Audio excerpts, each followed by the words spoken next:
so glad you're joining me here today at L4, Living Loud, Living Long, a well-living community for 50-up women. I'm Dr. Hughes, and today we are talking about women's health and entrepreneurship, and want to start by thanking our patron, Robert Hughes.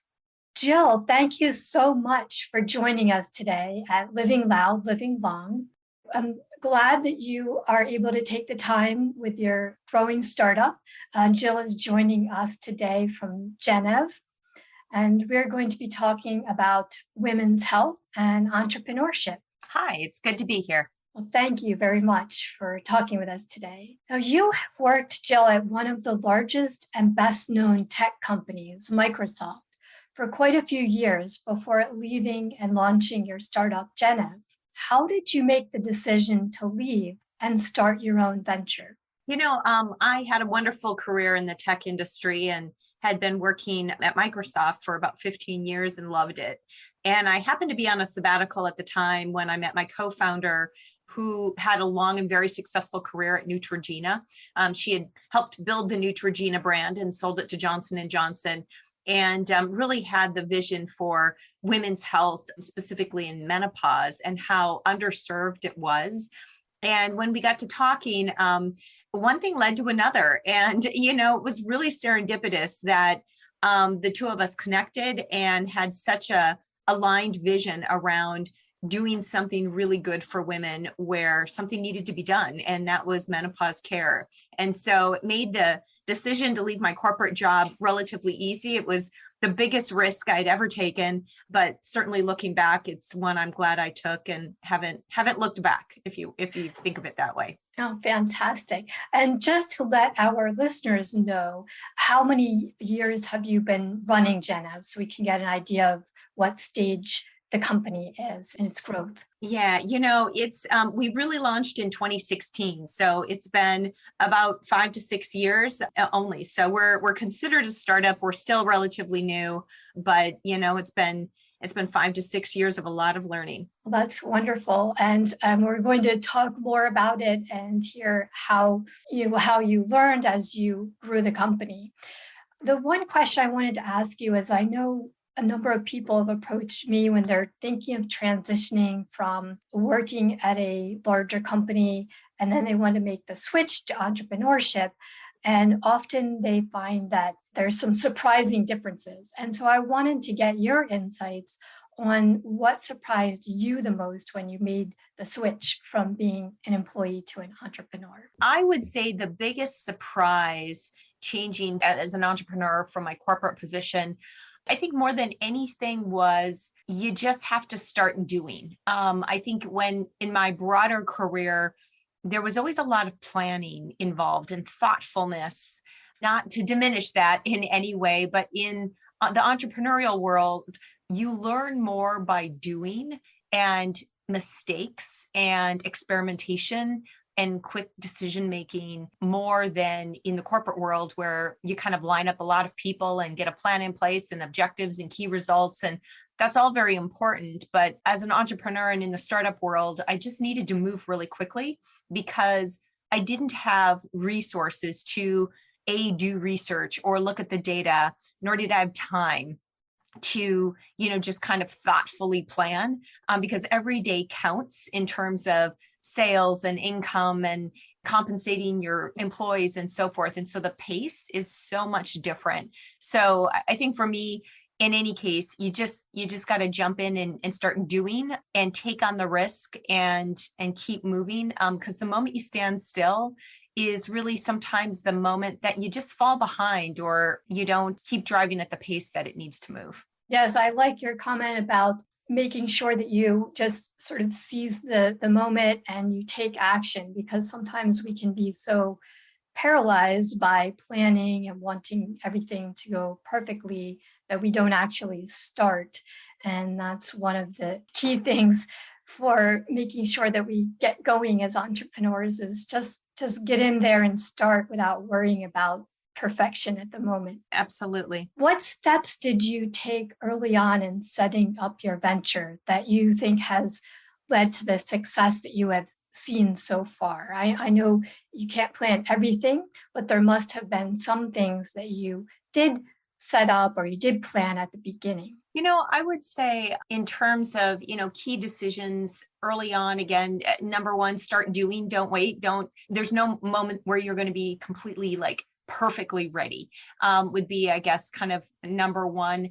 I think as well, you really have to talk to your customers and understand what's going to motivate them or what's going to attract them, or how does your product serve them? In my case in particular, early on, I very kind of scrappily reached out to 1,500 women in menopause to understand what had they done in the past to address their symptoms. And the overriding insight that I learned by talking to those women was they were unprepared. And if anything, they just wanted a lot more education. And so for me, that guided my first step in planning for the business to say, we've got to start publishing a lot of education that women can count on. And then we've got to get it in front of them. And how could I do that with the least amount of money possible? Because I didn't have, a lot of funding to work from. And so my first key hire was a person who was a writer.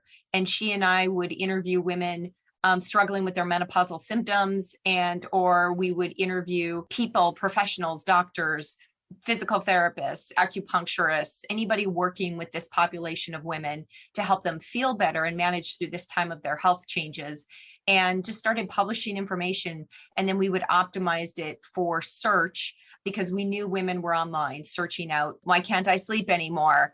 What's a hot flash? Why am I so cold at night? And I think through that, that was one of the first key decisions that I made was, when in doubt, go to your customers, go start talking to people. Don't sit, plan, try to just read any kind of reports and data you can get your hands on. That's important, but certainly go and talk to your customer. We have talked about the topic of menopause. In fact, just in our last podcast with L4, we had a physical trainer who was talking to us about her approach with women in menopause and how she helps them. We have found through that and conversations with people in the community that it's a very difficult, challenging topic. Many people feel it's a taboo topic and it's hard to talk about, even with women, even with other women. Have you experienced difficulties in talking with others, or those 1,500 women that you first reached out to? Was that hard? What kind of reception did you get from them? It's always difficult. And surprisingly, I've learned it's more difficult for women to talk about it than I ever imagined it would be. Partly because, again, menopause, it has this stigma of a couple things. It feels like you're getting old. A lot of the symptoms that come with it are kind of embarrassing. And overall, it's just really been something that no woman is proud to go through. There's no end result like having a baby or something like that you are looking forward to, other than being on the other side of it. So there is always a light at the end of the tunnel for sure with this kind of transition in your health. With getting women to talk about it, I think first and foremost, what I've learned is, number one, the more we drive conversation, the more it will normalize it so that women do feel more comfortable talking about it. I tend to, because people know what I do, they tend to bring it up with me. I'm seen as a trusted place. So I think just knowing, the more women know that others are in menopause or they're talking about it, then they're more apt to talk about it. So it's this flywheel snowball kind of effect that we've really just got to continue to drive and do. The more that each of us is informed about our own health, it really then starts to make you curious to know more and to ask questions. And then before you know it, you're talking about it. And the number one way we drive that, for kind of the hundreds of thousands of women who come to Gennev.com every day or every month, is through what we call our Menopause Assessment. And early on, women kept asking us, how do I know if I'm in menopause, or where am I at? How long is it going to last? Where am I at in this 10 to 20 year journey? So we created this assessment. It's a questionnaire. You just fill it out, and it helps the user understand why she's experiencing the symptoms that she just reported in the assessment. And then it also tells her where in the journey she's at. Yeah, that sounds fantastic. And I'm glad to hear you have so many different ways of outreach and educating women about menopause. And I like the description that you gave, that it's a normal part. It's a normal part of life. And it should be something that we feel comfortable in talking about. It's not as though you have an illness or, you have things that can be helped through therapies, but it's a normal part of everyday life that every woman will go through at some point. So I feel that the more that we can spread the word, which you're doing and we're also doing with L4, to have that understanding that it's not a taboo topic. It's just something that we all live through. We can help and share and support each other. Now, what is the biggest concern that you have heard from women who are undergoing menopause? I know you mentioned education is a concern, but is there some particular aspect that they're worried about or they bring up most often? Yeah, I think more than anything, women just say, I don't feel like myself, and things have changed and I don't know why. And it's oftentimes, I'm tired all the time. I've gained weight and I haven't changed my diet or my workout schedule. I feel like I'm losing my mind. I'm quick to anger. These are all kind of unexplained changes that really change a woman's quality of life, that kind of all happen oftentimes at the same time and aren't necessarily linked right back to the real natural hormonal changes that are happening in a woman's body around perimenopause. We tend to think, oh, menopause is hot flashes, or moodiness, and that's it. And it's so much more. There's 34 different symptom categories that are related to this hormonal shift. And women experience a combination of those at every one moment, and it can change from 6 to 12 months. And so it really is this metamorphosis that our body is going through to prepare itself for the second half of life. And if you think about it that way, it's a very positive thing. We are preparing and readying ourselves for, the long-term potential chronic issues that can happen around heart, bone, and brain health. But it's just setting us up for a real amazing part of life in our post-reproductive years, where we get to thrive independently with a lot more freedom. And so when we hear from women, it tends to start with vague kind of symptoms around those categories I mentioned. I'd say the top always are inability to sleep, weight gain, and changing mood or extreme anxiety. Those are the top three. Then you get into things like hot flashes, night sweats, painful sex, loss of libido. Those are also, and then inflammation and fatigue are big things that we hear commonly too. A lot of women suffer from hair changes, dryness or loss, skin changes. Those things are part of maturity in life, but they're also very much related to estrogen loss. As we lose estrogen in our bodies, that keeps things moist and in the state that they were at a point in your life. And as that starts to move out of our bodies, our hair is going to get drier and maybe thinner and start to gray. And again, it's a natural transition. That's kind of the common dialogue that our doctors and our health coaches hear from the customers that come to Gennev. That's all good to know. And I think it helps as people educate themselves. But I also liked what you said about transformation, because transformation, it can have some uncomfortable parts, but it also can have a positive. So you are close to 50 yourself, and you are running this growing startup, Gennev. And how has your life stage made it easier or harder to run this particular startup? I would say on the easy side, obviously, I get my customer. I, really understand what she's going through as I start to go through some of this myself. So that always helps. Empathy, being in that same place of understanding is huge in running a business when you understand your customer and your constituency so well.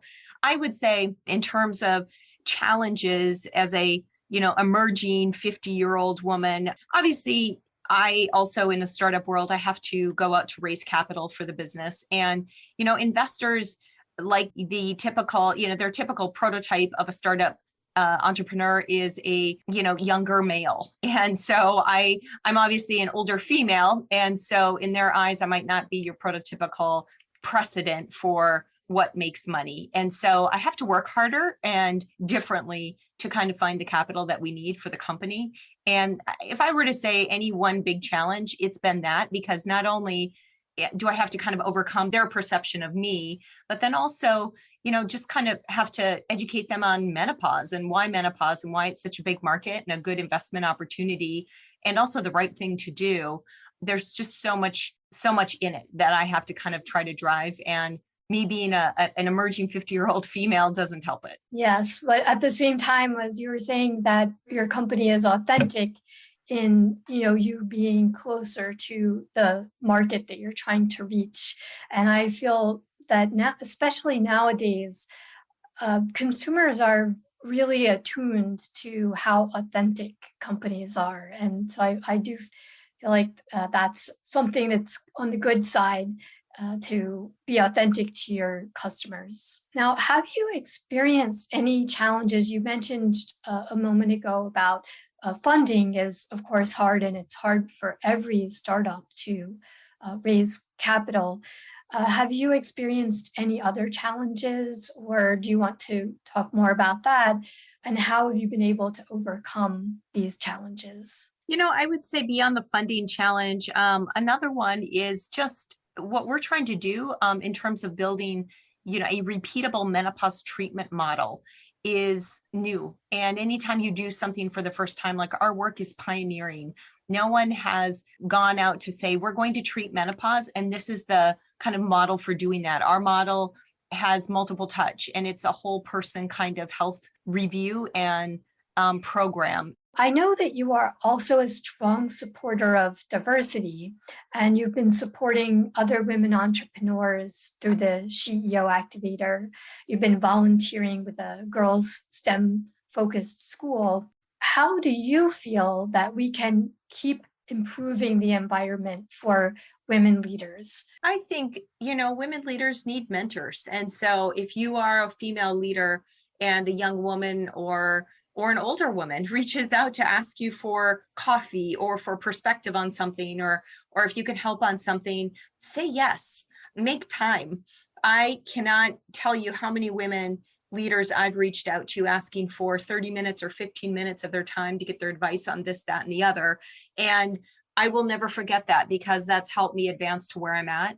And so we need role models. And the more that we can all step up to be role models for women in whatever way, capability or time we have available to us, do it, because it's going to flourish and support kind of just the contribution of women in this society and all that we have to offer. Now, if there's one final piece of advice, what would you give to our listeners who are considering starting their own venture? I think more than anything, being that this is kind of a 50+ audience for the most part, what you have going for you is confidence and chutzpah, if you will. As we mature through life and we have more time under our belts, we have more confidence just because we have more wisdom. We've done more in life. We've failed more in life. We've succeeded more in life than the women behind us. And so now is the time to take a risk, to explore a dream that you've had. What do you have to lose? I think that mentality of what do you have to lose in terms of ego or reputation or, whatnot, as long as you can kind of afford it from a time and money standpoint. Those things, I think that notion of ego or reputation matters slightly less as we get older, because our confidence hopefully is at a point and based upon the history we've had to go out and start a venture. So if you've got a dream or a thought or an idea and you've kind of just been thinking about it, I think the best way to get going is start talking about it with people. The more you're voicing it, the more you're hearing yourself talk about it, the more you get thoughts and feedback from others, it starts to morph into something. And, just conversations are a great way to get things going and really also to test your own conviction around the idea. So that's always my kind of way of any kind of idea, even if it's within my venture. I start talking to people about it, whether it's with a customer or a board member or a teammate. Start voicing it, and it will start to morph into what it's supposed to be. That's great advice. If you have a dream, go for the dream, because otherwise that's the only time you will regret it is if you've never tried. Thank you so much for joining us today, Jill, and telling us more about menopause, which has been such a challenging topic to learn about, and also telling us about how to start a company and then start a new venture. So both of those are really important topics, and I'm so glad that you were able to share them with us today. Well, thank you for having me. It was fun to talk about it. I always love to talk about it, and love what you're doing here as well. There's so much potential for women everywhere, no matter where we're at in our lives, in our careers. So again, thank you for having me. Looking for a positive, uplifting community for 50 and up women? We celebrate 50 and up women who are living loud, living long, with authentic stories of real people who are creating the life they want, winning athletes, entrepreneurs, and creatives. We are tsunami wiping away outdated ideas of who we are.